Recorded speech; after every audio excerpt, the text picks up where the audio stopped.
This 39 Dunedin News Bulletin proudly brought to you in association with Alex Campbell's Menswear.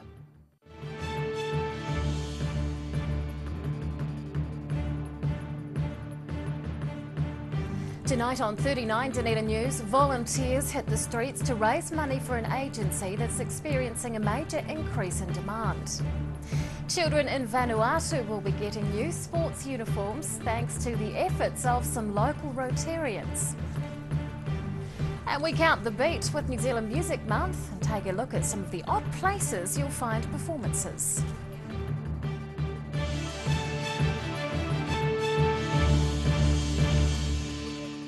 Good evening, Dunedin. I'm Rebecca Dupree. More than 500 volunteers are collecting donations for the Salvation Army throughout the city this week. The organisation's local staff are seeing a drastic rise in demand for help, and there's little hope of the situation improving anytime soon.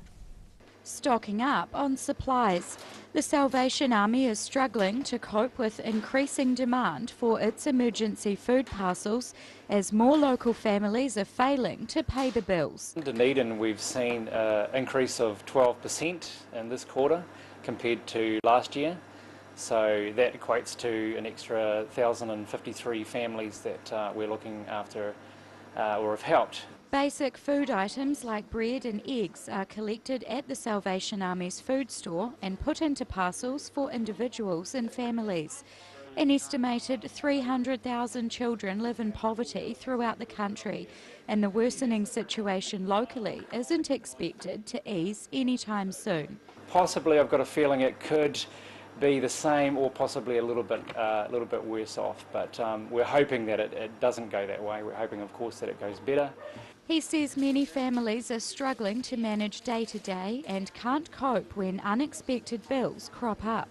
Food parcels can help ease the financial burden temporarily, but the organisation's also looking for cash donations to fund other types of assistance.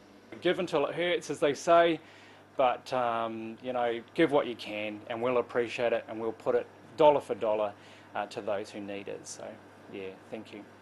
The Salvation Army's annual Red Shield appeal started today and is running all week. Collectors will be manning 18 different sites around the city in that time, hoping residents dip into their pockets to help those in need. Rosie Mannins, 39 Dunedin News. Police and fire service officers are investigating a suspected arson at a St Clair house. Firefighters were called to the Lock Street home just after 9 a.m. on Saturday. They spent 6.5 hours dealing with the blaze, which is being treated as suspicious. Police began a scene examination on Saturday, which continued throughout the weekend. Officers would like to hear from anyone in the area at the time of the fire who may have seen someone acting suspiciously. It's understood a young man lived in the apartment unit but wasn't there when the fire began. Vanuatu and victims of Cyclone Pam are benefiting from the generosity of local Rotarians. Members of the Mosgiel Club have sent a collection of sports uniforms to children affected by the disaster, and they're hoping the small gesture has a lasting impact. Still on the road to recovery, the devastating effects of last year's severe tropical cyclone Pam continue to be felt in the island nation of Vanuatu. Now members of a local Rotary club are doing their bit to help out. We looked at approaching some sports clubs to see if we could get some uniforms. Obviously the uniforms over to the islands are pretty lean, and it's one way of helping the young children out as well. Tyree College stepped up, donating a large amount of unused sports strips. A local netball club also contributed several of its old team uniforms to the cause. Brown says postage wasn't necessary, with members of another Rotary branch travelling to Vanuatu. We got them together and managed to speak to another Rotary club in Dunedin here, Dunedin North Club, who are actually doing some volunteer work in the islands roughly about the same time, and they said yeah, they'd be prepared to take them over for us, which is really great. Those Rotarians have journeyed to a small island in Vanuatu called Ipi to assist in cyclone recovery and deliver the uniforms. Brown's hoping there will be further collaboration between the Dunedin clubs in the future to continue the initiative. Obviously we can approach other clubs and other schools and see if they do have any uniforms that they're not using, and if we can put some more together and get them over to those areas where they're required, it would be great. Pam was the most intense tropical cyclone in the southern hemisphere last year and is regarded as one of the worst natural disasters in the history of Vanuatu. Dunedin Rotarians will continue to monitor the overseas situation and explore different avenues to help out. Ruby McAndrew, 39, Dunedin News. Police are calling for witnesses to a stabbing in the central city early yesterday morning. The violent assault happened on the corner of Moray Place and Princess Street at about 3:30 a.m. A 21-year-old man was stabbed multiple times in the neck and back. He was admitted to Dunedin Hospital with moderate injuries and was discharged later yesterday. Police say there was a large number of people in the immediate area outside the Brimstone nightclub at the time. They're asking for witnesses and people with information about the incident to come forward. It's not yet known what the man was stabbed with. Local musicians are becoming more visible around the city as New Zealand Music Month kicks off. Public library staff are hosting a raft of gigs in celebration, and residents can expect to find artists in some unusual places. Opening the door on Dunedin talent, local music acts are popping up around the city in celebration of New Zealand Music Month. The festivities were kicked off in style with the festival at the Central Public Library yesterday. This year we decided to take a little bit of a different approach. Rather than having regular gigs over the whole month, we decided to, in addition to that, do a big festival at the beginning of the month to kind of celebrate the opening and really kind of put a high profile into what we're providing for the rest of it. Dunedin's public library staff have put on Music Month events for the past 8 years. This is the first time the Nook and Cranny Festival has been held to kick off the month, involving more than 50 acts. Coordinators want to surprise people with performances in unexpected places and say residents will be able to find music in nooks and crannies throughout the city's public libraries. Even heavy bands, electric rock, can be celebrated in that sort of style where they've got to try and improvise and maybe acoustify their music a little, but have it in a really unusual setting and in an unusual environment. Musicians will be performing regular gigs at the Central Library each Thursday and in other places around the city throughout the month. There will be all types of music on offer, from rock bands to jazz ensembles and acoustic sessions. The events team believes it's important to celebrate local talent and hope to achieve that by holding gigs across the community. Local music is where it all begins. If we want to continue to have a really strong music culture, then we need to support the stuff that's happening at grassroots level. The City Library will also host a grand finale gig on the last night of the month. Annabelle Dick, 39, Dunedin News. Still to come on 39 Dunedin News, life for Maori children is improving, but researchers say there's still a long way to go, and a local runner scores a first.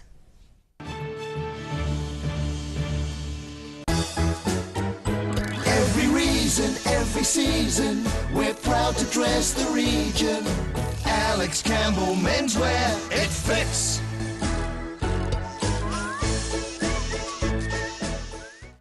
For professional, reliable and approachable service where your dream kitchen design can become an affordable reality, contact the team at Kitchens for Less. Call 455 9973 or visit us online. It's on again. The Star Regent 24-hour book sale starts noon 10th of June. Don't miss out!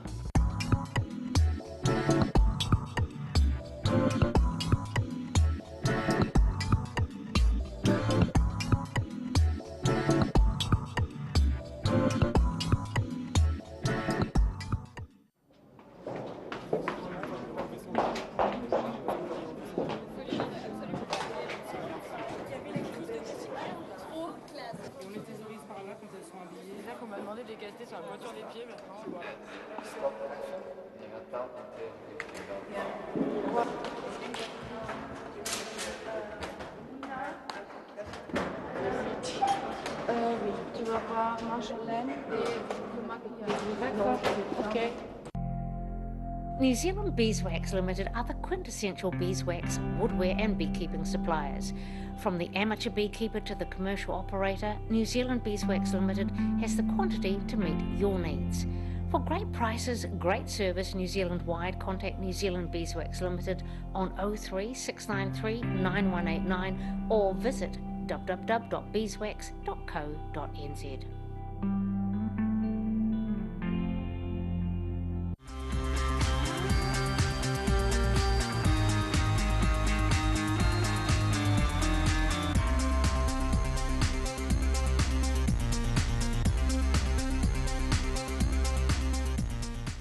Garage Dunedin, delivering quality stylish garage doors in Dunedin for over 15 years. New doors, replacement doors, repairs and maintenance are all part of Garage quality service. Garage Dunedin offers a full range of modern quality doors to suit any home. Come visit the team at 553 Kaikoa Valley Road. Visit www.garador.co.nz or call us on 488 5676. Yeah,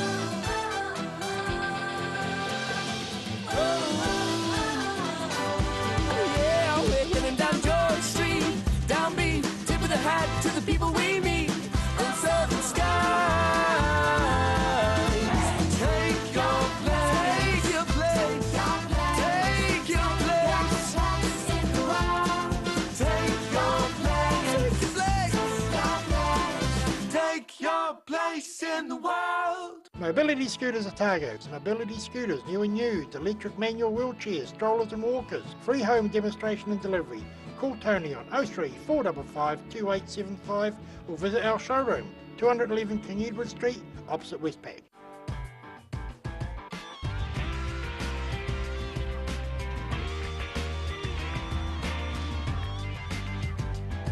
Tune in on Thursday for Motorsport Night on Dunedin Television. Here's something else to look forward to sinking your teeth into every weekend with the Otago Daily Times, the Weekend Mix, your guide to what's hot in fashion, entertainment, food and more.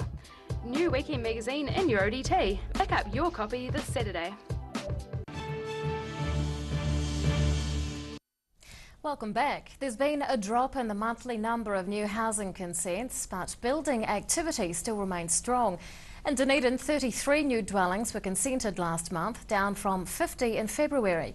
Nationally, the monthly decrease equated to almost 10%, with just over 2,300 homes signed off. That's still up on numbers from a year ago, and the government is heralding record investment in the construction industry. Consents for new properties totalled $13.6 billion for the 12 months to the end of March. And on that note, let's take a look at today's financials.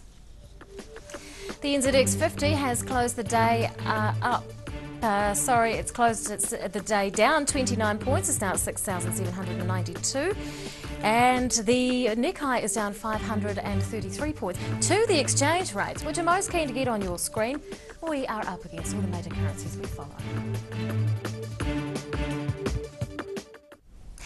The plight of Maori children and youth is improving, but there's still much work to be done in the field. That's the recent discovery of local researchers from the University of Otago's New Zealand Child and Youth Epidemiology Service. And Acting Director Dr. Mavis Duncanson joins us to talk about it. Good evening. Good evening. How are things getting better for Maori children and youth? Well, there are a number of indicators in our report where there is improvement. Just a few. There are now a higher proportion of Maori children are immunised, and particularly at ages 12 and 24 months, there's really very little difference between the proportion of Maori and non-Maori Pacific children. We have a wonderful decrease in the number of Maori babies dying in the first year of life, and that's the sudden unexpected deaths in infancy, and so that again is a major improvement. For our young people, a lower proportion are smoking in year 10, which has been a dramatic fall, and we've also got young people staying longer in school and a greater proportion achieving NCEA level 2. In what ways are they often at a disadvantage? What we also see in the report is that there is still continuing inequity in the exposure of Maori children to those determinants of health that are so important. Things like household income, safe, secure housing, access to food and material hardship. And how do those things affect their health? So one of the indicators which is showing is not going in the direction that we'd want is hospitalisations for conditions that we know are related to the conditions in which children are being born and growing up. So particularly hospital admissions or hospitalisations for respiratory diseases, communicable diseases, things like that. What are some of your key findings? I think that the key findings are both that the great achievements that are being made at an individual level with organisations, both in the community and government agencies, obviously investing in improving outcomes for children, and I've talked about some of those. Another one is actually enrolment in early childhood education, where again there's been a big increase in those enrolments. But what we do also see are those persisting gaps between the experience of non-Māori, non-Pacific New Zealand children and Māori and Pacific. Have the findings been a surprise?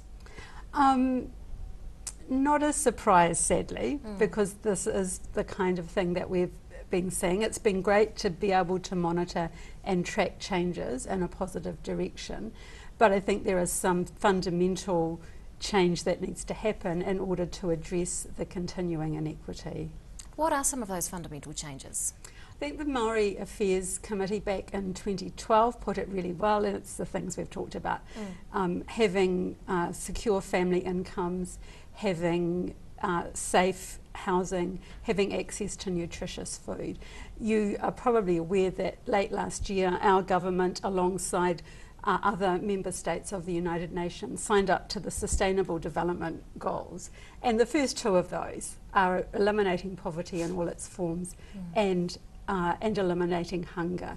And I think that's something we need to work on in terms of how New Zealand will achieve those goals. Why is inequality still a big problem?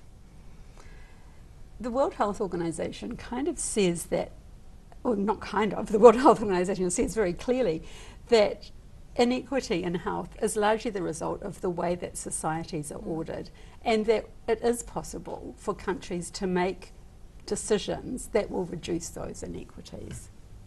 We look forward to further findings from your study. Acting Director of the University of Otago's New Zealand Child and Youth Epidemiology Service, Mavis Duncanson, thank you very much for your time.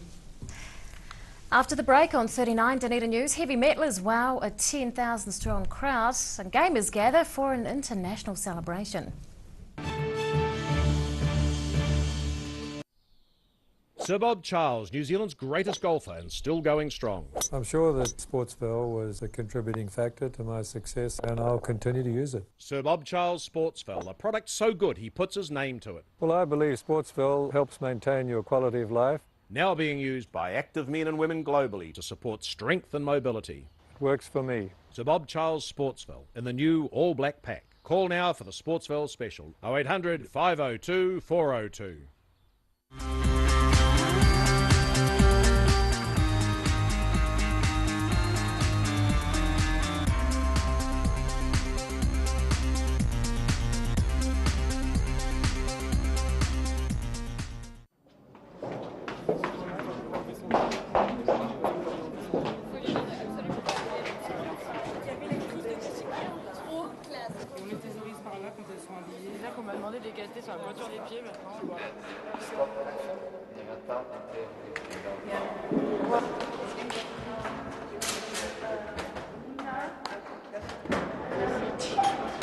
Oui, tu vas voir Marjolaine et le maquillage. D'accord, ok. Finding that your grass seed just won't grow? Ready Lawn has the perfect solution for all those lawn woes. Call Ready Lawn today on 486 1819.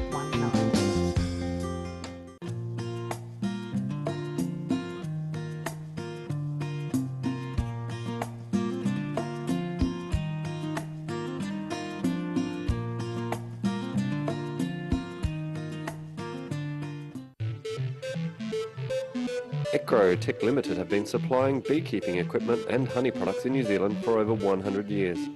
A specialist manufacturer of hiveware and plastic products for the beekeeping industry.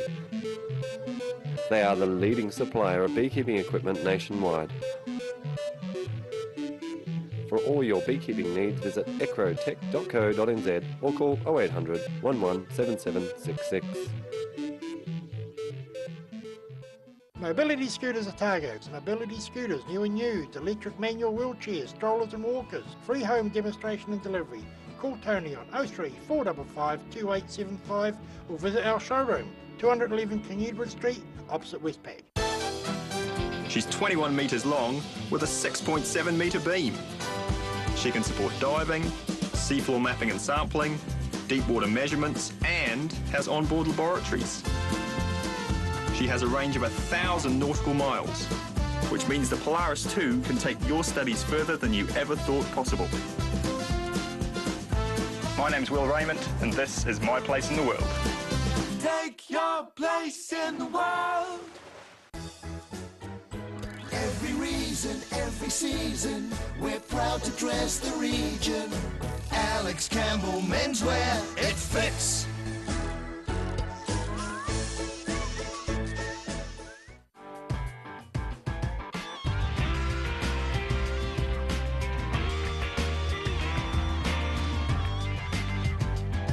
Tune in on Thursday for Motorsport Night on Dunedin Television.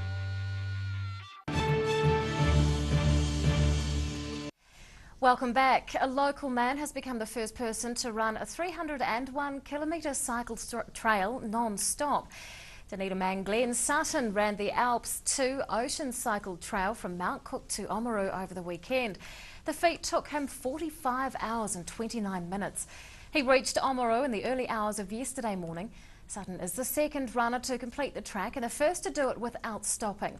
The 42-year-old says he has a bit of a sore ankle and is reflecting on the race before preparing for his next challenge. That'll see him running 100 miles around Naseby. The godfathers of heavy metal are reportedly thrilled with their last Australasian gig in Dunedin on Saturday night. Black Sabbath performed for about 10,000 excited fans at Forsyth Bar Stadium. Lead singer Ozzy Osbourne took the stage with founding members and guitarists Tommy Iommi and Geezer Butler. They performed for almost 2 hours, hyping the crowd with many of their greatest hits. Stadium officials and police were happy with how the concert went. A few people were kicked out for being too drunk, but no one was arrested at the gig. The City Council received 14 associated noise complaints. Local gamers have gathered en masse as part of a worldwide celebration. International Tabletop Day brought both beginners and expert players to the Dunedin City Library for a competitive event, but it was about more than just winning. Showing off their strategic skills, dozens of gamers made their way to the City Library for International Tabletop Day, which is all about celebrating games played on tables.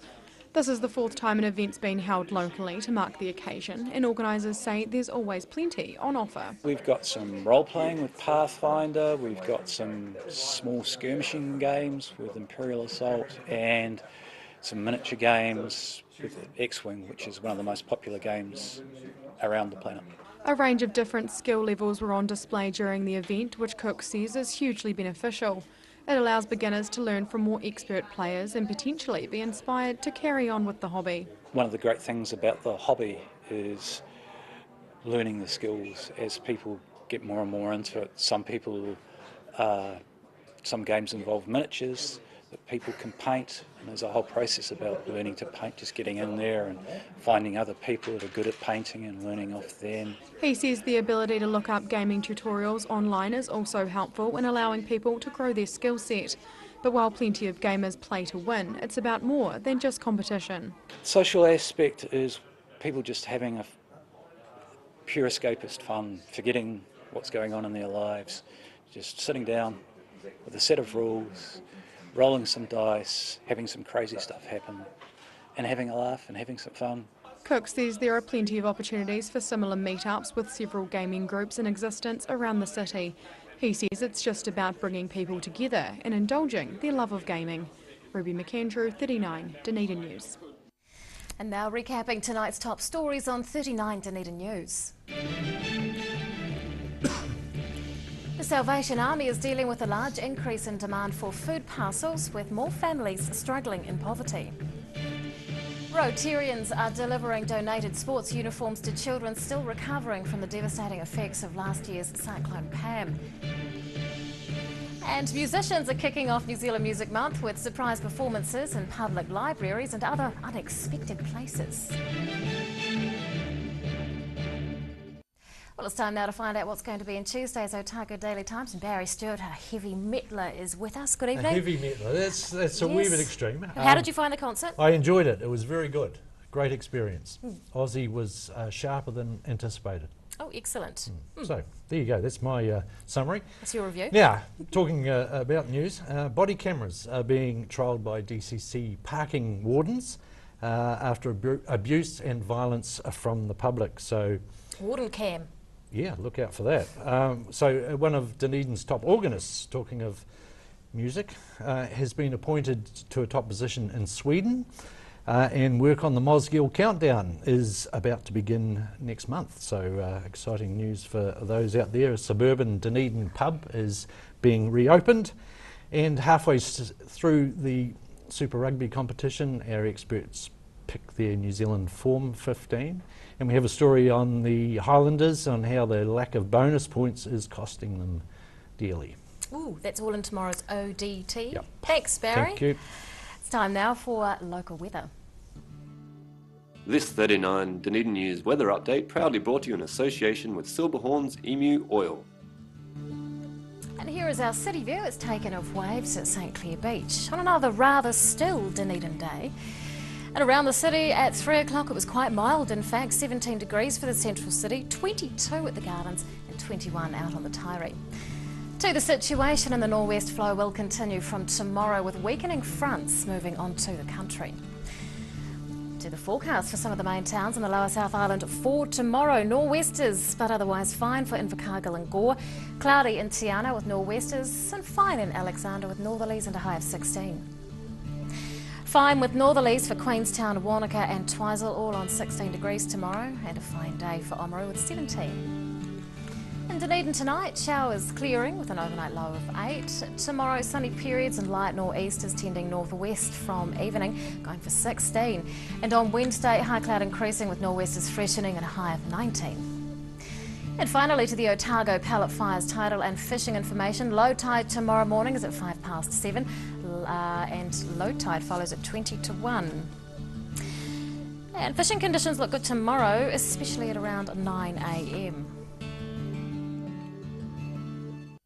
One of those tides was high. I didn't quite see which one it was, but if you just rewind it, you'll see. Well, that is local news for Monday. We'll see you again tomorrow. Good night.